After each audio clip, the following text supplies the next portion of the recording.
like, okay, who's gonna go next? I'm like, not me, right?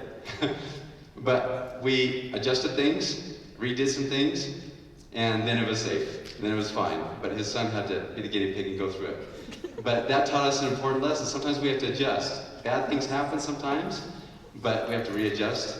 And I'll remember that forever. His son will too. Dr. Larry Hibbert. Now fast forward to college. I went to my freshman year in college, and Dr. Larry Hibbert was the person in front, and there was about 300 people that were sitting in an auditorium like this. And he had a big whiteboard, and he drew up a timeline, and he said, okay, I'm gonna draw up a timeline. If you guys wanna be, this was for all the pre-med students, pre-dental students, and he said, here's the timeline that you're gonna go through. And he said, year one, you're gonna go to school, and it was an LDS church school, and so he said, a lot of you young men are gonna go serve 2-year mission, and then you're gonna come back, go to college, get married, start a family, and then you're going to go to 4 years medical school, 4 years dental school, and then for some of you, you're going to do a residency program. So he drew this whole timeline up, and he said, okay, minimum 8 years, maybe 10 years, 15 years, if you go on to do neurosurgery residency or these type of things, right? So he drew this whole timeline up. And he said, for those of you that are serious about this, stay. For those of you that are not, there's the door. Like, leave right now. And half the class got up and left. And I turned to the guy sitting next to me and I said, what are you doing? He said, I don't know, but I want to see what he's going to say next. And I said, well, I'm going to stay put too. Both of us became dentists. Scott Schlafton was his name. And I remember that sitting there, frozen, as a freshman. And I'm like, I want that guy to be my mentor. I want that guy to advise me. And so he became my advisor. And that first year, during that first year, we sat down together and went through a plan and everything else. And he said, okay, when you go on your mission to Japan, I want you to write me every single month when you go to Japan. And I said, okay, I can do that. That's easy. So I did. I wrote him every single month. When I got back from my mission, he told me in a letter, he said, I want you to come back and I want you to meet up with me. And so I did. I went and met up with him, and we sat down in his office. He said, I want you to do 2 things. I want you to sign me up to be your mentor, and I want you to go to the scholarship office. And I didn't know this, but I had exhausted all my funds, all my money for my mission. So I didn't have anything. I was just going to college on a prayer and a hope that things would work out. And at the scholarship office was a full ride scholarship waiting for me from him. And I said, Dr. Hibbert, why? Why did you give me this scholarship? And he said, out of 30 years of teaching, there's only been 3 students that have fulfilled the invitation that I've given. And you were one of them. And all 3 have gotten scholarships. So if we want to have impact, we give invitations to people, and then we follow up with those invitations. We love people, we share with people, and then we invite. Love, share, and invite. We invite people to make commitments, and then once they follow those commitments, then we follow through and reward them. And that's what Dr. Hibbert taught me, an important lesson. So follow up on the invitation, follow through, and then blessings through mentorship. So if we're mentors, or we take someone under our wing as a scoutmaster, as a teacher, as a business person, as a boss, we take people under our wing and we try to have that influence, try to teach them and mentor them and reward them. Now fast forward to dental school. Dr. Hawkins, he was a mentor, he was a guide, he was a periodontist. And for those of you that don't know, a periodontist is someone that deals with all the supporting structures of the teeth, the tissue, the bone, the ligaments. They're the doctor, a specialist, not just a general dentist, but a specialist that deals with all the supporting structures. So in our rotation, he was a periodontist, and when I was in dental school from 2000 to 2005, he helped me see the opportunity that dentistry has. But not just dentistry, all occupations have this opportunity. He'd come in and say, okay, tell me their story. And I'm like, well, their bleeding points are this, their furcation involvement this, the bone probing depths are this. He's like, no. He's like, tell me their story. Tell me about them. Tell me about their likes or dislikes. Tell me about their fears. Tell me about their family. And so I learned a great lesson from him, that every time, in order to treat a person dentally, we had to get to know the person first. Not just treating the person, but getting to know the person. And then we can have some influence. So if we want to have impact, we have to get to know their story. I remember Sean up here before I got up here, and he said, be curious. Get to know. If you want to be interesting, be interested. And he just said that. I love that, because that's what Dr. Hawkins taught me, is be interested in the patient. And so whatever occupation we have, we can do that. We can be interested in that person and get to know them. So we've tried to tie this into our practice to get to know patients' stories, and it's amazing, the people's stories that we come across. Now fast forward to moving to Twin Falls. 2005 I graduated. I came to Twin Falls. I was in a practice for a couple of years, but for some unfortunate events, I had to leave that practice. That's a story for another time. But I left that practice. I'm like, what am I going to do? And after a lot of thought and prayer, we decided to start a practice. And I'm like, well, how am I going to start a practice? Where am I going to go practice? Where is that going to be? How am I going to do it? Just all these questions. And I was at a post office, and a lot of you probably know Andy Daly. But I was at a post office, and she came to that post office. She was shipping off some packages, and she started talking. She was like, I heard what happened. We have 3 chairs that we're not even using. And why don't you come to our practice and start there? I said, oh my gosh, that's a huge blessing. That's a huge miracle. Thank you. So she was an office manager for an endodontist, Dr. Pulsifer. And I went and started there in 3 chairs. And then during that time, that first year that we were in practice, I built the building that we're in now, Summit Dental Care. And we're able to get started, and it was all because of her. She helped us launch this in a big way. But a principle that I want you to learn from her story and from her influence is she saw a need, and she didn't just say, oh, Bryce will take care of himself. He's fine. He can do it. She saw a need, and she helped. She took action. And from that action, it's influenced me and my practice, our team, the patients that we serve. She doesn't know what she did.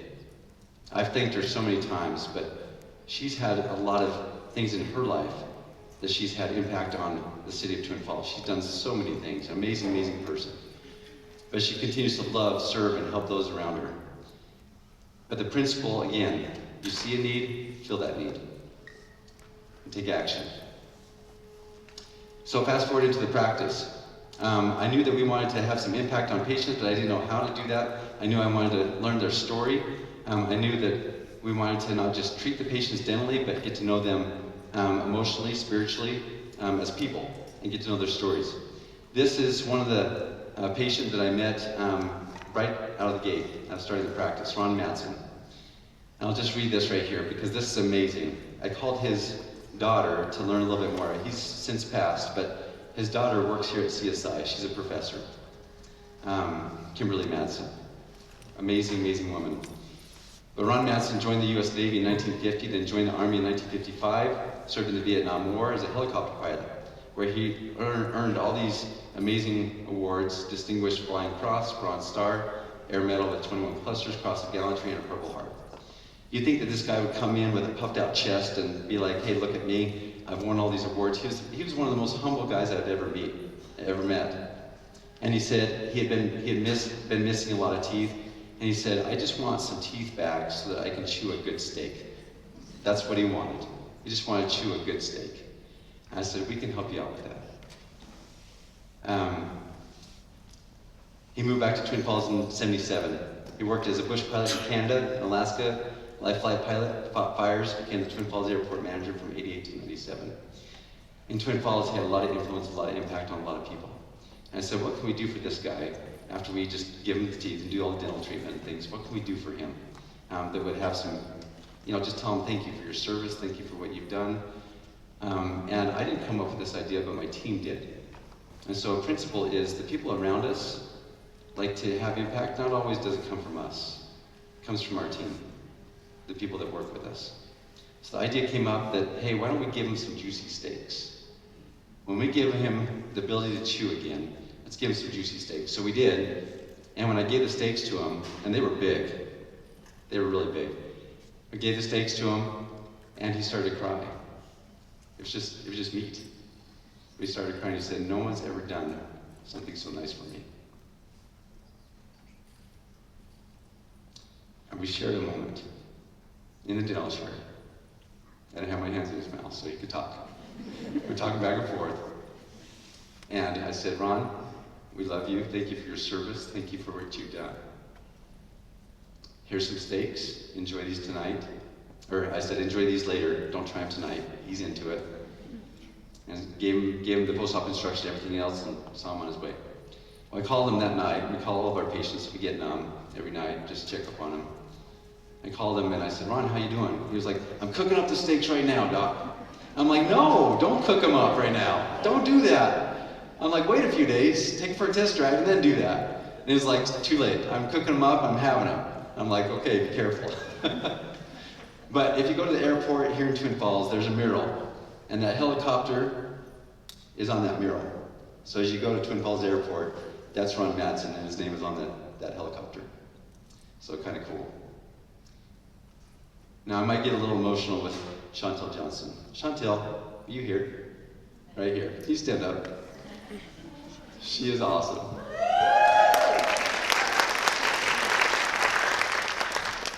I've seen, as I've grown up, I've seen Chantel and her family grow up. Amazing. I call this Miracle on 285th Street. So the story with Chantel is amazing. And one of the biggest things we've been able to be a part of when we talk about impact. She came to our office as a new patient, and I did get permission to tell this story. She came as a new patient, and she told our hygienist, Shelley, she said, more than anything, I want to be a mom. I want to be a mother. And I've tried everything. I've lost a lot of weight. I've tried to run marathons. I've tried to get healthy. We remortgaged our house to do in vitro fertilization. We've spent thousands of dollars. We've spent so much time trying to get pregnant. And more than anything, I just want to be a mom. And Shelley heard this. She listened to her story. And afterwards, Shelley came to me and she said, I would be willing to be a surrogate mother for Chantel.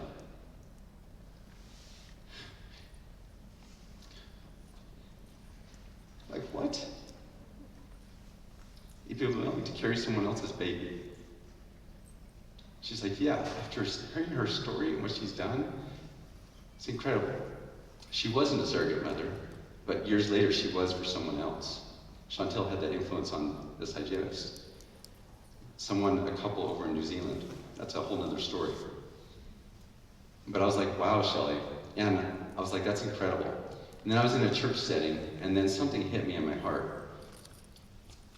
Now pause that story for a second.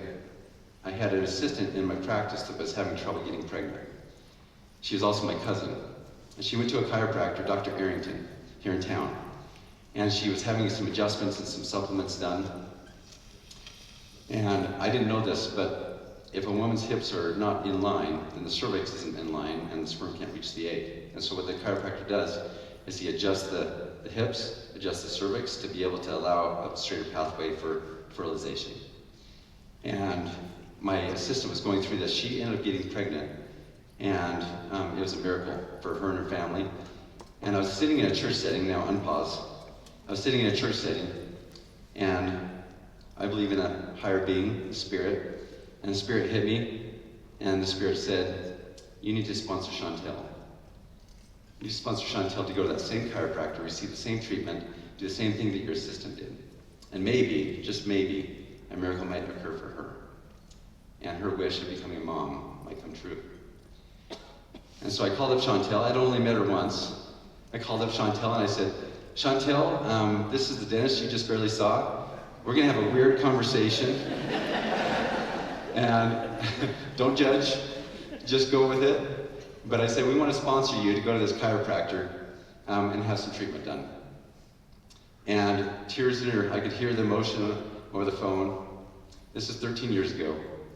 I could hear the emotion over the phone, and she was like, really? You'd be willing to do that for me? And I said, don't blame me, blame my hygienist.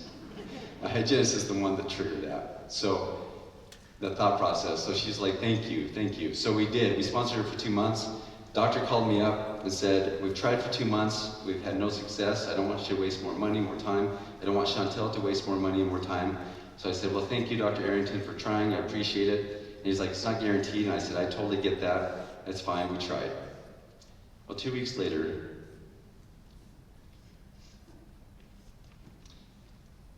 Chantel called me. She said, Dr. B, I'm pregnant. Her wish came true. She brought her little daughter into the practice and showed her around. Everybody. This is Brinley. This is her down in the bottom picture. She's 13 now, and her mom says she's healthy, and she's a sassy teenager. And she's wonderful, and we see them all the time, and it's just wonderful. She gets it to some degree, but Chantel and I get it on a higher level. That this impact and the influence that we can have on people is huge if we just listen. If we listen and we take action, then miracles can happen. All of us can be part of these stories in whatever occupation, whatever atmosphere we're in, if we just listen and take action. So as business owners, we have opportunities like this every day. Again, listen, take action. With action comes impact, and with impact comes miracles. Thank you, Chantel, for letting me share that. This is my team. So impact, it's funny that they asked me to speak about impact because impact is actually our core values. If I can have my team, not all of my team is here, but have them stand up for a second.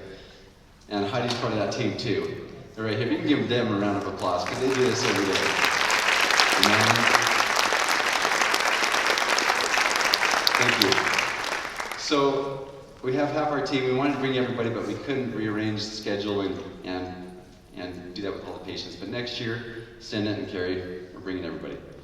So anyways, this is our awesome team, and then the core values that we have is integrity, motivation, potential, accountability, compassion, and teamwork. Spells impact. And that's what we try to do every day, is have impact on our patients. Stories like those other two. We pick, every morning we talk about celebrations of patients, or other things that are going on in their life. So we talk about celebrations. So if you want to have impact, like take an opportunity every day to reflect and say, who can we have impact on?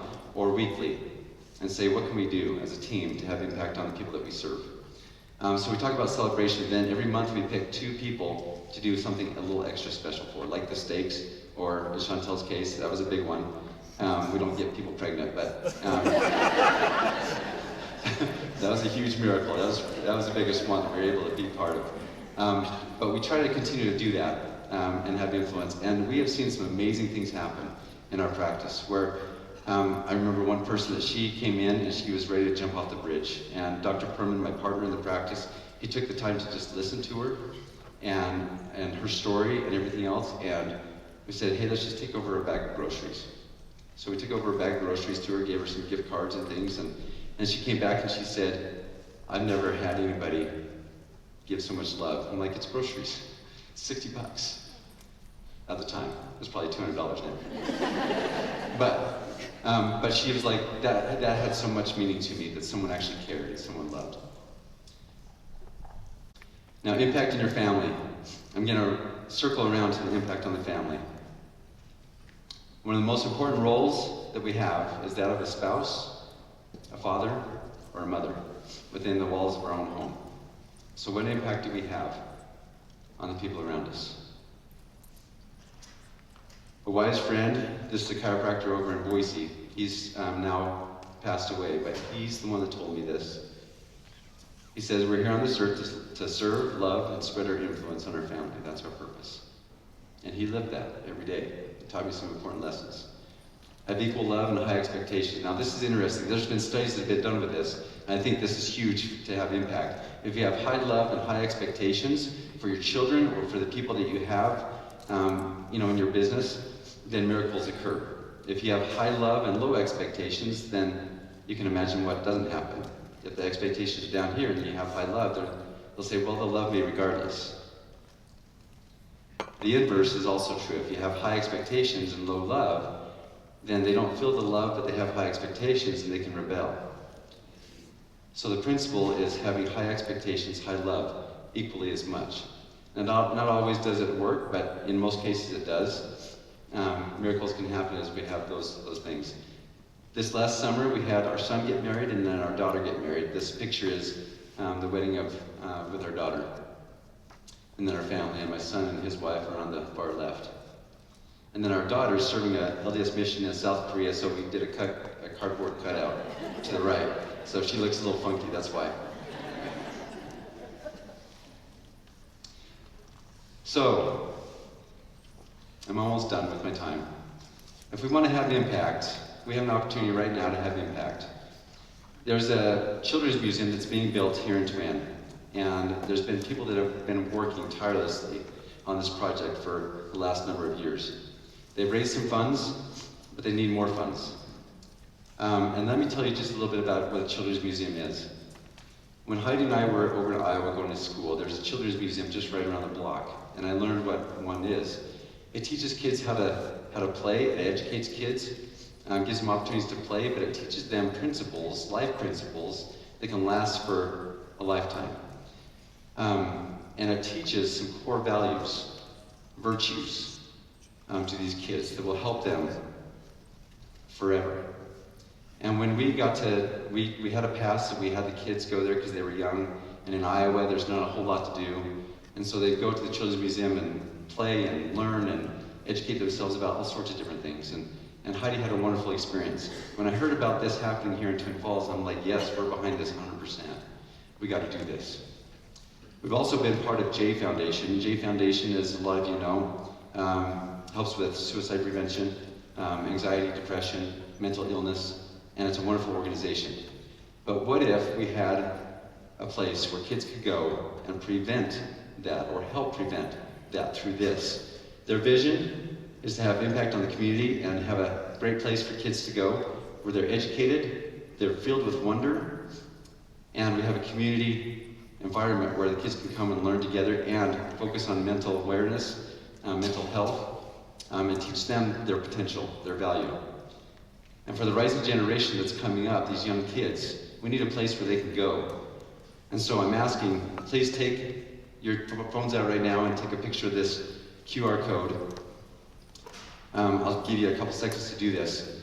We need you to open your pocketbooks, talk to people, spread the word about this. They have the area, it's going to be downtown, over by the climbing gym. It's going to be, they already have the renderings, they have an architect that's already drawn up the pictures, but they need a lot more funds from the community before the big guys like Glambia or Chobani or these other companies will start to contribute. So we need thousands of dollars donated so that we can continue on this journey. But if I can have the Children's Museum people, I think they're here. I know Bethany is. Please stand. Let's give them a round of applause. And right in the back over here too. Now they have a whole board, and thank you. They have a whole board that's committed to making this happen, and they say this is going to happen. But we need your help. We need the community's help to have this impact and to help our rising generation. I can only wonder what it would be if there's some child that goes to this Children's Museum and has some kind of impact or some kind of influence, that they go there, they learn something new or they learn something great and realize their potential, their worth, their value, and then they're able to have influence and impact on hundreds, thousands of people. So if not today, donate sometime this week and help this become a reality. Did everybody have an opportunity to take a picture of that? Okay. All right. So take action today. So take out your phones. Did someone have someone else text back? Okay, can you raise your hands? Okay, so a few of you. If they haven't, they will. But look at just that simple act, that simple thing that you did. Hopefully it had impact on that person, and then that response that they responded back to you had impact on you. As we take the impact, or as we do action every day, then those miracles will happen, just like some of the stories and things that I shared. The second thing I want you to do is I want you to write down two things. With these stories, with these experiences, if we don't write things down, they're just a wish. If we write things down, then they become reality. So if you can write down two things that you were inspired from with these stories, or that a feeling or a thought came into your mind, write down 2 things you're going to take action on this week. We'll just take 30 seconds to do that. Send a text to yourself, email, or your notes. And as you write this down, be specific. Who, what, and when. This is what we try to do in our practice. Be accountable to yourself.